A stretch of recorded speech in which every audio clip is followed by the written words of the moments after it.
অনেক দিন বাদে আবার মুড়ি মাখা খেতে এসেছি। ইন্ডিয়াতে যখন এসেছি ইয়াম্মি ইয়াম্মি খাবার তো খেতেই হবে। আমি খেয়েছি ফুচকা, তারপর খেয়েছি চপ, আর আজকে এসেছি মুড়ি মাখা খেতে।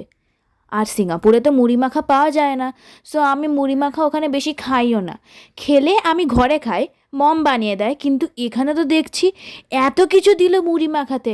একটা মুড়ি মাখাতে এত কিছু ইনগ্রেডিয়েন্টস দিল, আর খেতেও ছিল দুর্দান্ত। তোমরা দেখতেই পাচ্ছ এত কিছু মশলা দিচ্ছে মুড়ি মাখাতে।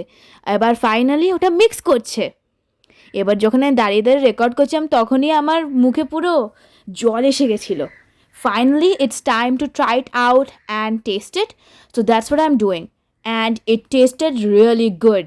So if you guys go to India, be sure to try out the muri makha. They taste amazing. তোমরাও কি মুড়ি মাখা ভালো খাও? Let me know in the comments. Bye bye.